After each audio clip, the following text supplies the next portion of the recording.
Morning students, how are you all? Today we are going to continue chapter number 2, that is a light for the palace fire.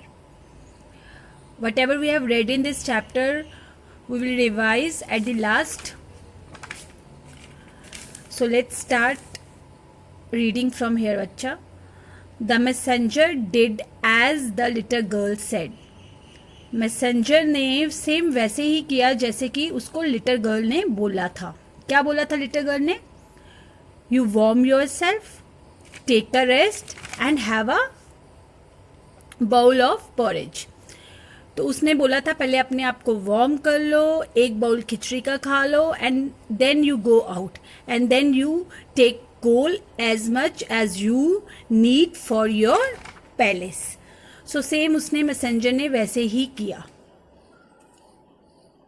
Then he lifted a small bright coal from the fire and put it in his lantern. अब messenger ने same वैसे ही किया जैसे उस little girl ने बोला था और उसने फिर क्या किया, जितना कोल उसको चाहिए था कोल लिया, फायर से लिया और उसको अपने लैंप में डाला. And it will never burn all the way back to the palace. और ये सोचा, it will never burn all the way back to the palace thought the messenger ये सोच के निकल गया वहां से जल्दी जल्दी कि ये पैलेस तक बर्न नहीं करेगा, पैलेस तक पहुंचते ही हेल्प करेगा फायर को लगाने में. With each step he took the coal grew brighter. जैसे जैसे वो आगे बढ़ा कोल ब्राइट और ब्राइट और ब्राइट मतलब और बर्न होता गया. It lit up the dark road as if the sun was shining. वो इतना ब्राइट हो गया कि जैसे कि सन शाइन करता है, जितना मतलब सन शाइन करता है और हमें रोशनी देता है ना, वैसे ही वो इतना ब्राइट हो गया, इतना उसने लाइट कर दिया डार्क रोड को. And it warmed him to.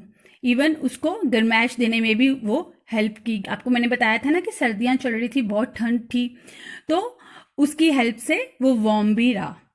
When he reach the palace तक जब वो पहुंचा, the coal still burn and glow. Coal अभी तक जल रहा था और ग्लो कर रहा था.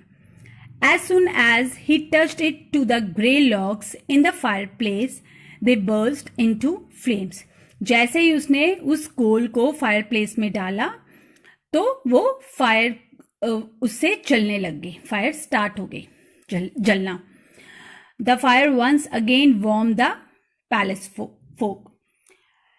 अब पैलेस फोक क्या होता है? The people who are living in the palace. तो फायर एक बार फिर दोबारा से चल पड़ी और जो लोग वहां पे पैलेस में रहते हैं उनको वार्म करने में हेल्प की उसने. दे realised that this was because selfless love had come with the coal from the little girl's cottage. अब उस टाइम फिर मैसेंजर को क्या रियलाइज हुआ कि जो कोल उसने उसके घर से लिया था, दिस इज जो फायर लगी, this is because she is मतलब वो मैंने बताया था ना, वो girl selfless love, she always show selfless love. वो अपनी केयर की बजाय उसको दूसरों की केयर करनी अच्छी लगती थी. तो अब अभी तक हमने चैप्टर में क्या पढ़ा था, उसको रास्ते में जब वो निकला था पैलेस से, एक मैन भी मिला था. उसने बोला था कि मैं भी कोल दूंगा but I will take gold pieces in return of these lumps of coal. मैं कोल तो दूंगा लेकिन आई वॉन्ट, मुझे गोल्ड की ज्वेलरी या गोल्ड के बिस्किट्स कुछ भी इसके बदले में दिया जाए. और उसको वुमेन मिली थी, उसने क्या बोला था कि मैं भी दूंगी बट आई वॉन्ट कि मेरे फादर को कैप्टन बनाया जाए गार्ड्स का.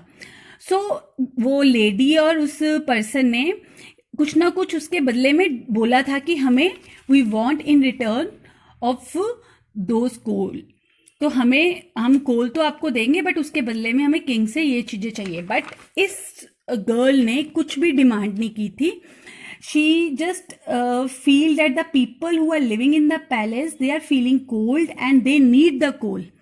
उनको चाहिए. बल्कि उसने मैसेंजर जो उसके हाउस में कॉटेज में आया था उसकी भी केयर की थी और उसको भी बोला था कि you take a rest, warm yourself and she offer one bowl of porridge to him also.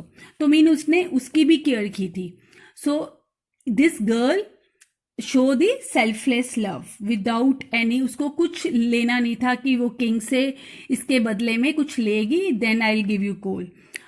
So same here this story give us the lesson कि हमें सबकी हेल्प करनी चाहिए विदाउट एनी, ये सोच के कि अगर हम उसकी हेल्प करेंगे तो हम उस पर्सन से क्या ले सकते हैं. Without any expectation we have to help the others. So that's it for this of this chapter, bacha. Read this chapter carefully, and if you have any problem, just message me. Thank you.